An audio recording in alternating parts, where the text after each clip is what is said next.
Hello guys, मेरे channel में आप सभी का स्वागत है और प्लीज़ वीडियो पूरा देखना और लास्ट तक देखना। जब तक आप वीडियो नहीं देखोगे तो कोई फ़ायदा नहीं है, मेरी बात आप तक नहीं पहुंच पाएगी। मैं अपना वीडियो रोज़ 2 डाला करूँगी, एक तो रात को 11:30 बजे डाला करूँगी और एक वीडियो मैं दिन में डाला करूँगी। तो समथिंग वो वीडियो जो दिन का होगा वो 1 से 1:30 बजे के बीच में आया करेगा, ठीक है। मैंने आपको पिछले वीडियो में बताया था कि मेरे हस्बैंड के 2 एक्सीडेंट हो चुके हैं और किसी ने साथ नहीं दिया, ठीक है, किसी ने साथ नहीं दिया। और आज मैं पहले बताती हूँ आपको। जो पहला एक्सीडेंट हुआ था आज से 2 साल पहले हुआ था और वो जीटी रोड पे हुआ था। ये स्कूटी पर थे और ऐसे करके जा रहे थे, सीधे जा रहे थे और यूँ करके इस तरीके से मोटरसाइकिल आई तो जीटी रोड पे, ठीक है। बहुत ही भयानक हुआ था एक्सीडेंट।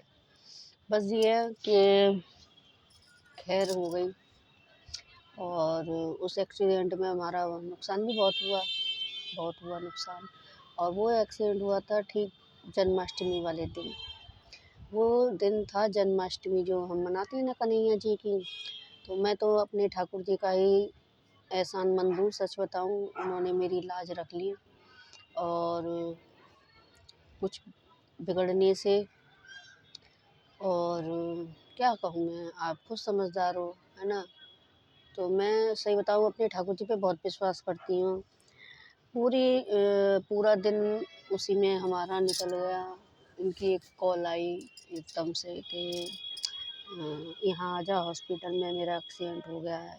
मैं भागी गई और तब मेरा मकान बन रहा था। जब मेरा मकान बन रहा था और लेंटर डलने को तैयारी चल रही थी, मतलब ईंटों से खड़ा हो गया था और लेंटर हम डलवाने की तैयारी कर रहे थे। इसी बीच इनका एक्सीडेंट हुआ। तो अब जब एक्सीडेंट हो गया तो वो लेंटर वगैरह तो वो सब कैंसिल हो गया। और मैं उस टाइम मेरे बच्चों के पेपर भी चल रहे थे, है ना, मेरे बच्चों के पेपर चल रहे थे। मैं यहाँ पर आपको एक चीज़ कहूँगी, बताऊँगी उस टाइम क्या ऐसा हुआ कि देखो मेरी और मेरे पति की आदत दोनों की ऐसी है। और ये भी मुझे कभी रोकते नहीं है इस चीज़ को, ना मैं भी रोकती हूँ। और हम एक दूसरे को कहते हैं हाँ भाई करना चाहिए। तो मेरे पति चाहे वो रिश्तेदारी हो, चाहे दोस्ताना हो, चाहे कोई भी हो, कोई सा भी रिलेशन हो, चाहे वो मायके का रिलेशन है, चाहे वो ससुराल का रिलेशन है, सबके लिए भाज कर अपना काम धंधा छोड़कर मेरे पति ने अपना काम तक छोड़ दिया था। और उस स्थिति में अब मतलब बीमार थे मेरे पति, इतने बीमार थे जो दवाई खा कर और उन लोगों के साथ में साथ दिया। मेरे पति ने जब उन पे विपत्ति आई, ठीक है, उनको परेशानी आई तब मेरे पति ने खूब साथ दिया। वो ससुराल की तरफ से ही है। और इधर मैं भी अपनी कहूँगी, मैंने भी अपने मायके में अपने बच्चों को नहीं देखा, अपने पति को नहीं देखा और मैंने इतना भाग कर किया कि आपको मैं क्या बयां करूँ। फिर ये देखो दुनिया अपने ससुराल वालों की तो बुराई करती है। यहाँ मैंने अपने मायके से भी धोखा खाया, ठीक है। और जो बात होगी तो वो तो मैं बोलूँगी। और उस टाइम ना तो कोई ससुराल का आया, जब मेरे पति का एक्सीडेंट हुआ कोई ससुराल का नहीं आया और ना ही कोई मायके का आया, ठीक है, कोई नहीं आया। और ये बेड पे पड़े और इतनी इनकी अंदरूनी चोटें आईं, बाहर भी आईं, है ना। बहुत से लोग देखने भी आए, ऐसी बात नहीं है, देख कर चले गए। जो एक फॉर्मेलिटी होती है बस वही चीज़, ठीक है। और मैं यहाँ पे आपको ये चीज़ बताना चाह रही हूँ कि जो इनके जो जिगरी यार दोस्त बनते थे, जो इनके सगे रिश्तेदार बनते थे, उन लोगों ने कभी मुड़कर पलट कर भी नहीं देखा कि तुझे किस चीज़ की ज़रूरत है। बच्चे छोटे-छोटे हैं कि बच्चों के लिए कोई किसी चीज़ की ज़रूरत है। मैं अकेले अपने पति को लेकर जाती और अपने बच्चों को भी देखती। पर हाँ, उस टाइम मैं एक जने का एहसान मानूँगी। देखिए कभी किसी का एहसान भूलना नहीं चाहिए, ठीक है। एहसान क्या, देखिए वो तो कहते हैं ना जब कोई आफ़त पड़ती है तभी पता चलती है। कि कौन अपना है कौन पराया, है ना। तो मेरी जो जेठानी जेठ है उनका लड़का है, यानी कि मेरे जेठ हो वो उस टाइम वो बच्चा मेरे काम आया और उसकी उम्र भी इतनी भी नहीं थी, वो भी 18 साल का, ठीक है। और उसने कभी भी यूँ मान लो 1 महीने इतनी जहाँ पे भी मैं जाती दिखाने के लिए तो वो साथ में मेरे जाते, बैठा कर ले जाते गाड़ी पर, इनको स्कूटी पे बाइक पर। और मेरे घर का राशन पानी जितनी भी मुझे ज़रूरत हुई दिन में, मुझे अगर 10 चक्कर लगवाने होते तो वही बच्चा मेरा करवाता था, है ना।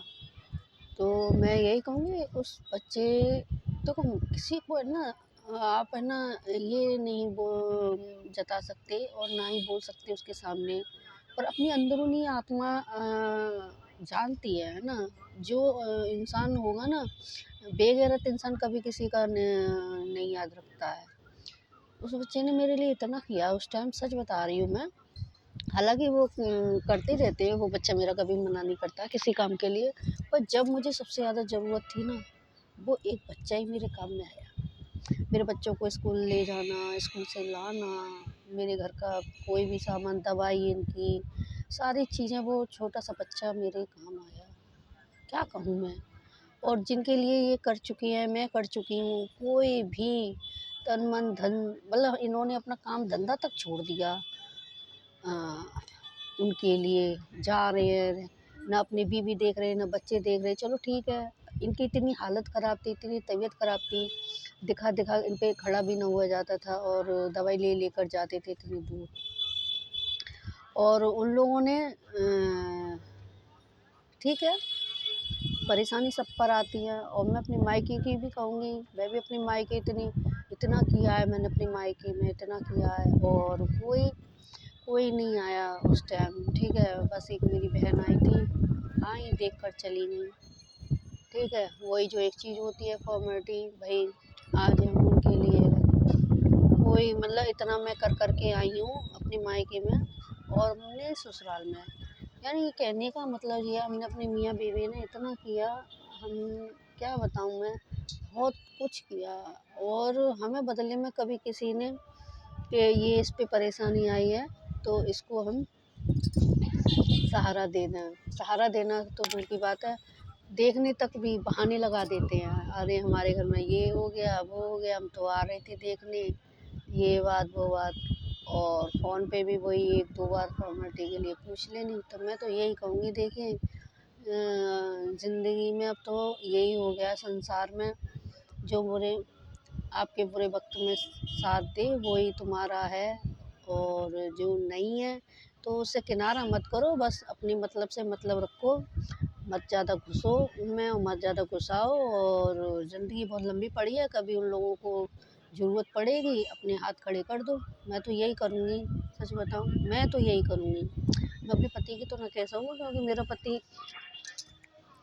बहुत चीज़ जल्दी ही भूल जाता है, मैं भी भूल जाती थी, पर अब इस मुकाम पर आकर इतना टाइम होने के बाद में और मैं याद रखूँ बहुत कुछ। फिर दूसरा एक्सीडेंट हुआ और वो दूसरा एक्सीडेंट ऐसा हुआ, मैं अगली वीडियो में बताऊँगी। और उसकी तो रूह में जब वो हुआ मेरी रूह काँप गई, मैं सच बताऊँ बहुत रूह काँप गई मेरी। इतनी कि देखिए मेरी इतनी उम्र नहीं जहाँ मायके में भी किसी का साथ ना हो और ना ससुराल में, है ना। मेरे बच्चे, मेरी शादी को 15 ही साल हुए हैं, तो आप सोच सकते हो। तो मुझे बस यही गिला शिकवा है कि भगवान से है, मुझे किसी से नहीं है, मुझे भगवान से है। भगवान, मैं जितना सबके लिए आई, जब मेरा समय आया खराब तो किसी ने साथ नहीं दिया, किसी ने। और पता है आज की तारीख में भी सब मुझसे मतलब से जुड़े हुए हैं, मतलब से जुड़े हुए हैं। और मतलब जब पड़ता है ना तो बस याद आती है, अरे वही कर सकती है हमारा ये काम, चलो उसके पास। मैं भी तो सोच सकती हूँ ना, मुझे भी तो ज़रूरत पड़ती है लोगों की कि मेरे ये काम मेरा ये कर सकता है, पर नहीं, और मैंने तो बताना ही और मदद लेना, मैंने तो कभी खैर मदद ली नहीं। भगवान का शुक्रगुज़ार हूँ कि मैंने अभी तक मदद नहीं ली कि जल्दी से आओ मेरी मदद करो, है ना? और अब तो आँखों में आँसू भी पहले आ जाते थे, भई लगती थी। अब तो आँखों के आँसू भी सूख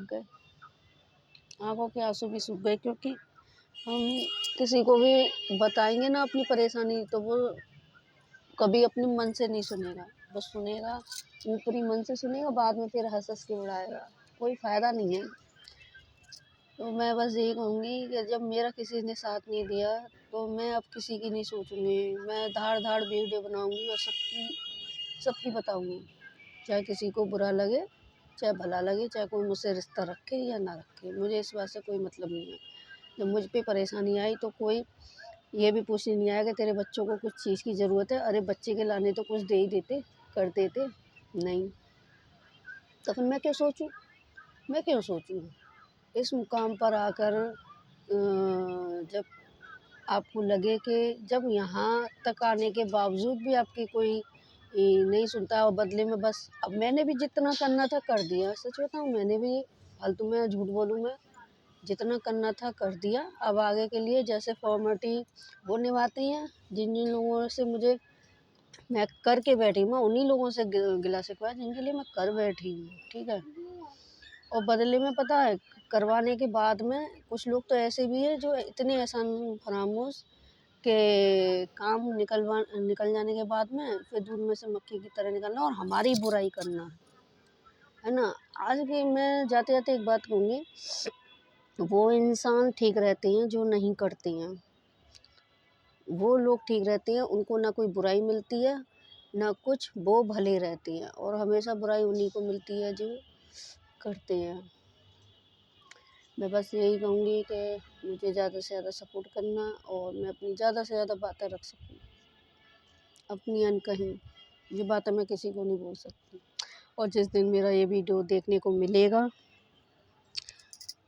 इन सब के बारे में जो मैं बोल रही हूँ, नाम मैं किसी का नहीं ले रही। बस समझ जाएँगे वीडियो देख के, क्योंकि चोर की दाढ़ी में तिनका होता है ना, होता है, मालूम पड़ जाती है। कोई हम स्टेटस भी लगा देते हैं ना, लगाते हम अपने मन से हैं और जो जैसा इंसान होता है वो तुरंत फ़ील कर लेता है, नहीं कर लेता है, बुरा लगता है उसको। तो मेरे अपनी इस बहना का ज़रूर सपोर्ट करिए ज़्यादा से ज़्यादा प्लीज़।